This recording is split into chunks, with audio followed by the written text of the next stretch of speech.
Supreme কোর্টের অন্তর্বর্তী নির্দেশের কয়েক ঘন্টা পরেই শুক্রবার সন্ধ্যে 7টা নাগাদ তিহার থেকে বেরিয়ে এলেন দিল্লির মুখ্যমন্ত্রী অরবিন্দ কেজরিওয়াল। জেলের বাইরে ছিল আপ সমর্থকদের ভিড়।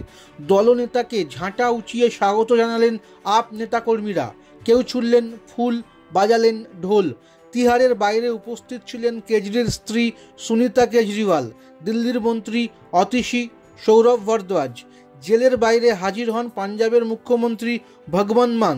তিহারের 4 নম্বর গেট দিয়ে বেরিয়ে এসে সমর্থকদের উদ্দেশ্যে দিল্লির মুখ্যমন্ত্রীর বার্তা, আপনাদের ধন্যবাদ, সুপ্রিম কোর্টের বিচারপতিদের ধন্যবাদ, স্বৈরতন্ত্রের থেকে দেশকে রক্ষা করতে হবে।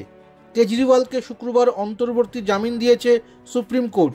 আগামী 1 জুন শেষ দফার ভোটের দিন পর্যন্ত জেলের বাইরে থাকবেন তিনি।